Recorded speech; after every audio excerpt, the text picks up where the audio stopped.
Hello दोस्तों, सीखो YouTube channel में आप लोग का स्वागत है। और आज हम लोग नया सीरीज स्टार्ट करने वाले हैं जो कि शशि शरण सर का बुक है NCERT 360, जो कि इतिहास 6 to 12 है। और सभी इम्पोर्टेंट टॉपिक को हम यहाँ कवर करने वाले हैं। तो आज क्लास 6 का अध्याय फर्स्ट जो है प्रारंभिक कथन क्या, कब, कहाँ और कैसे, इसका जो भी इम्पोर्टेंट क्वेश्चन है आज देखेंगे। इसके बाद अगले क्लास में इसका सेकंड अध्याय को देखने वाले हैं। तो चलिए आज का पहला क्वेश्चन स्टार्ट करते हैं देर नहीं करते हुए। तो पहला प्रश्न हम लोग का है, यहाँ पर देख सकते हैं, प्राचीन काल में लोग किस नदी के किनारे रहते थे। तो पहला है गंगा, बी सिंधु, सी नर्मदा, डी सतलज। तो यहाँ पर आपका सही जवाब होने वाला है नर्मदा नदी।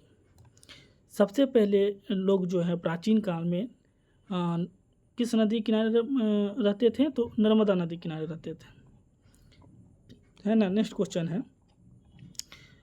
निम्नलिखित में सही कथन का चयन करें। सही कथन का चयन करने के लिए बोल रहा है। यहाँ पे गलत और सही का भी हम लोग को ध्यान देना बहुत ज़रूरी है ना। नेक्स्ट अगला देखते हैं, प्राचीन काल के लोग गंगा नदी के तट पर रहते थे। सेकंड में क्या बोला, वे अपने भोजन के लिए जड़, फल और जंगल से उत्पादों को संग्रह करते थे। तो यहाँ पर जो है आपका सही जवाब देखा जाए तो होगा, हम लोग स्टार्टिंग में ही पढ़े हैं, प्राचीन काल में लोग जो है किस नदी के किनारे बसे थे, तो यहाँ पर नर्मदा नदी है। तो इसके हिसाब से पहला हम लोग का गलत हो जाएगा। तो केवल दो जो है सही होने वाला है, केवल दो सही होने वाला है, केवल दो सही होने वाला है। प्रारंभिक लोग जंगल से जड़, फल और अन्य उपयोगी उत्पाद इकट्ठा करके भोजन प्राप्त करते थे, है ना। नेक्स्ट क्वेश्चन देखते हैं। नेक्स्ट क्वेश्चन में हम लोग का पूछ रहा है, सुलेमान और किर्थर पहाड़ियाँ जो है किस दिशा में स्थित है, मतलब भारत के परिप्रेक्ष्य में बोल रहा है किस दिशा में स्थित है। तो ऑप्शन है उत्तर पूर्व, बी उत्तर पश्चिम, सी दक्षिण पश्चिम, डी दक्षिण पूर्व। तो इसका सही जवाब होने वाला है बी उत्तर पश्चिम, क्योंकि भारत की परिप्रेक्ष्य में देखा जाए तो ये हमारा उत्तर दक्षिण पूरब पश्चिम होगा। तो यहाँ पर स्थित है उत्तर पश्चिम के दिशा में, है ना। तो सुलेमान और किर्थर पहाड़ियाँ भारतीय उपमहाद्वीप के उत्तरी पश्चिमी भाग में स्थित है। नेक्स्ट देखते हैं। नेक्स्ट क्वेश्चन बोला है,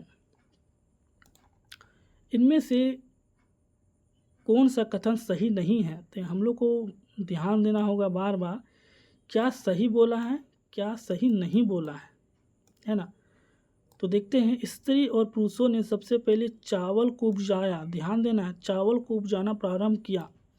सेकंड बोलता है उन्होंने भेड़, बकरी और गाय, बैल जैसे पशुओं को पालतू बनाया। तो यहाँ पर देखिए, ए केवल ए सही है, केवल बी सही है, ए और दोनों सही है, या इनमें से कोई नहीं।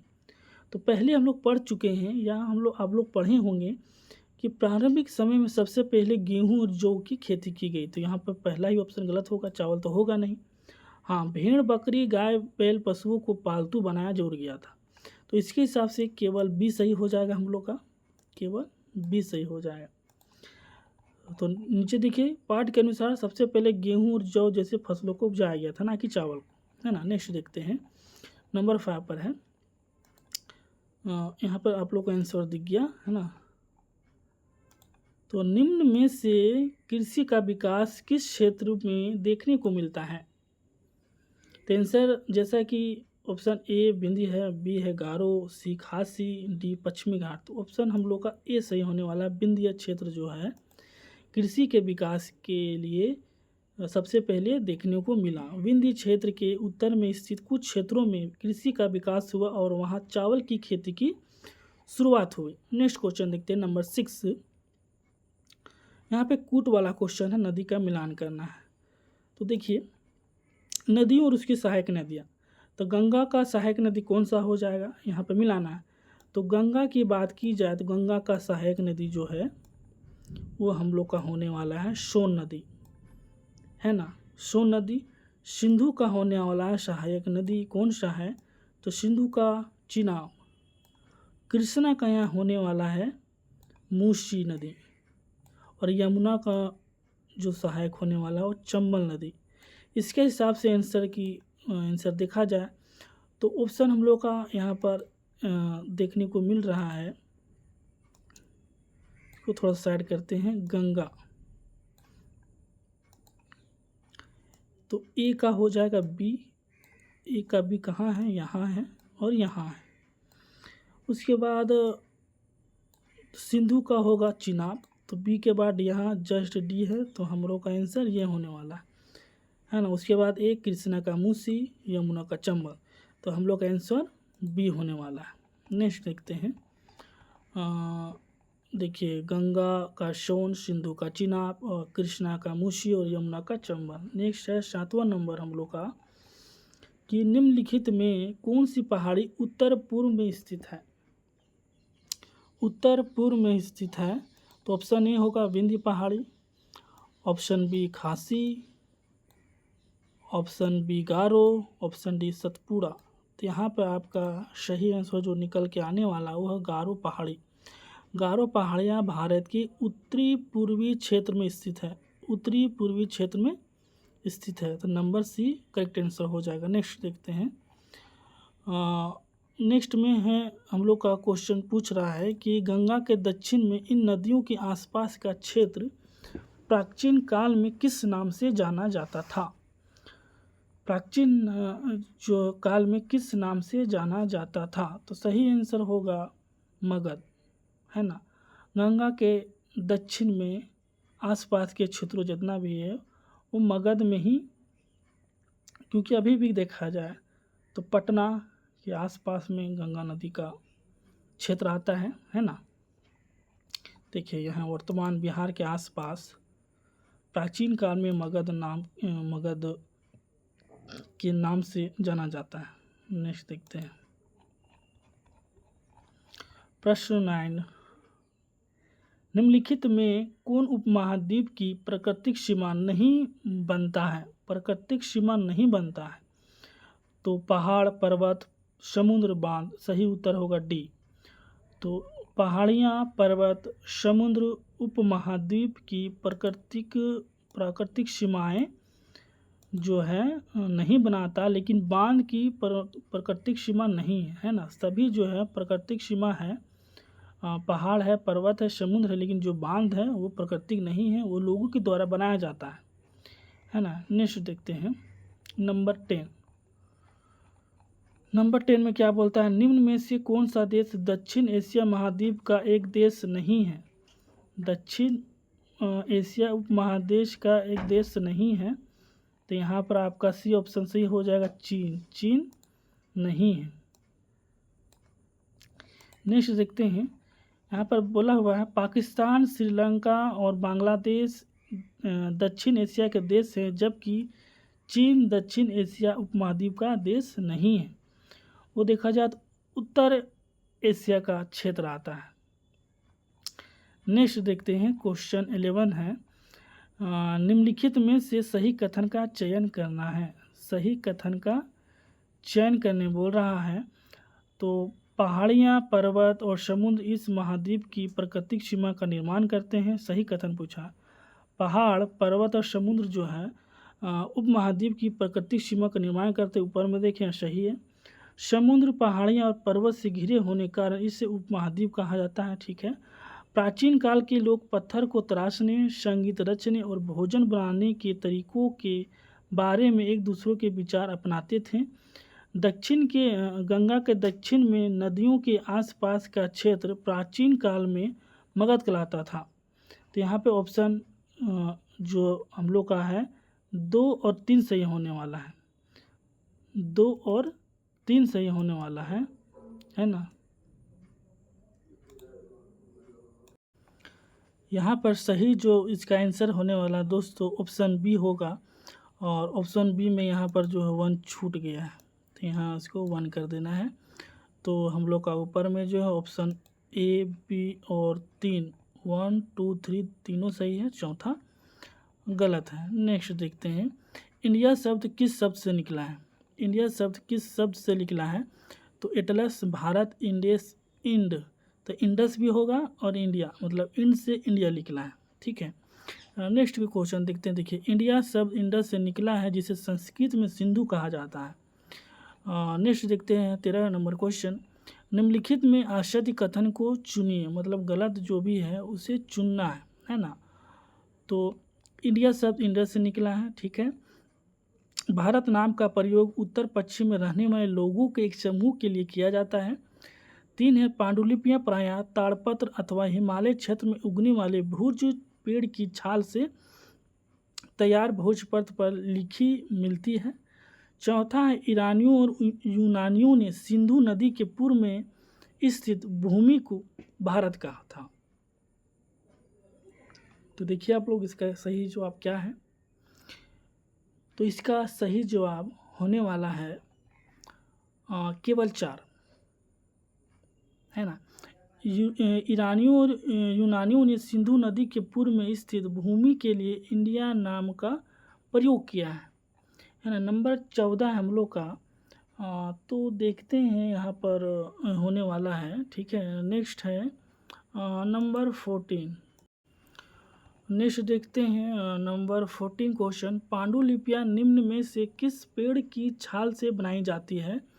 तो भुर्ज नाम की पेड़ से जो है पेड़ से उसकी छाल से जो है पांडुलिपियां बनाई जाती हैं। देखिए यहाँ पर हिमालय क्षेत्र में उगने वाले भुर्ज पेड़ की छाल से भोज पर तैयार किया जाता था और उस पर पांडुलिपियां लिखी जाती थी। नेक्स्ट क्वेश्चन देखते हैं 15। निम्नलिखित में पांडुलिपियां कहाँ प्राप्त होती है। मंदिरों और विहारों में, दुर्गों में, पहाड़ों में, महलों में। तो इसका सही जवाब होने वाला मंदिरों और विहारों में। कई पुरानी पांडुलिपियां आज भी मंदिरों और विहारों में प्राप्त होती है।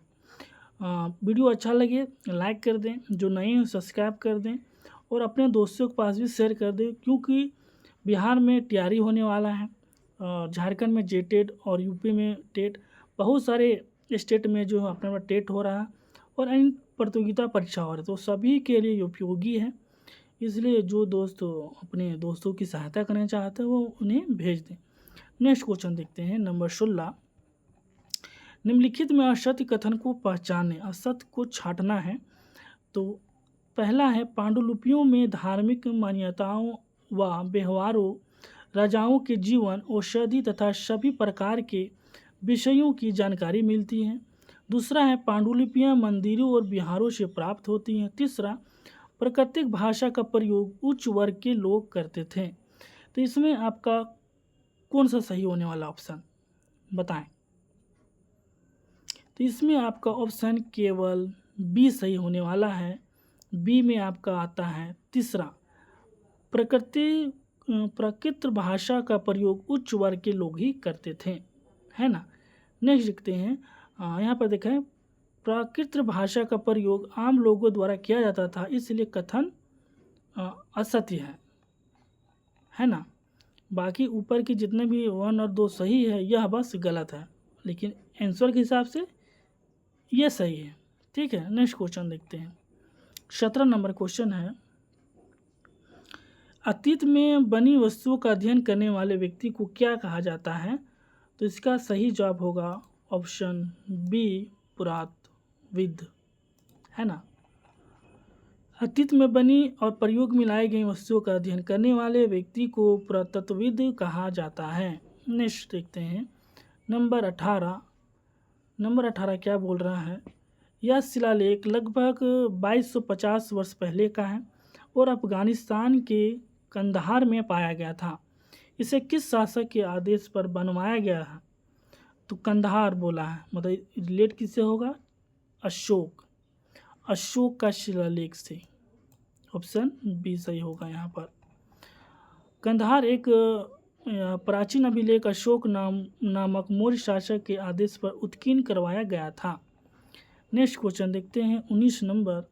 निम्नलिखित में से सही कथनों को चुनें। प्राचीन काल में पशुपालकों अथवा कृषकों का जीवन राजाओं तथा रानियों के जीवन से बहुत भिन्न था। सेकंड है, अंडमान निकोबार द्वीप के अधिकांश लोग अपना भोजन मछली पकड़कर और शिकार करके प्राप्त करते थे। तीसरा, ईसा मसीह के जन्म के बाद सभी तिथियां ईसा पूर्व के रूप में जानी जाती है। चौथा है, शहरों में रहने वाले लोग खाद्य आपूर्ति के लिए अन्य व्यक्तियों पर निर्भर रहते थे। इसमें आप देखिए और बताइए कौन सा सही है।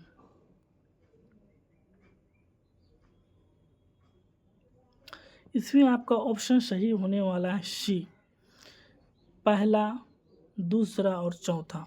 पहला, दूसरा और चौथा। ईसा मसीह के जन्म के बाद सभी तिथियां ईसा पूर्व के रूप में जानी जाती है, या जो है सही नहीं है।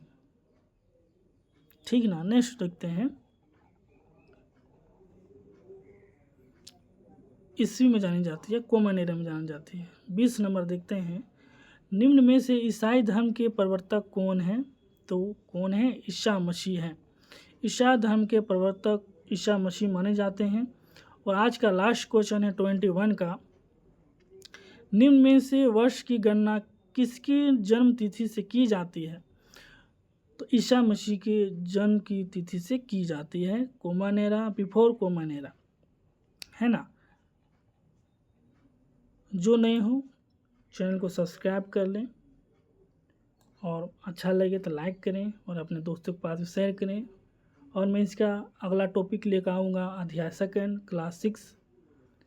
आज के लिए थैंक यू, फिर मिलेंगे नेक्स्ट वीडियो में।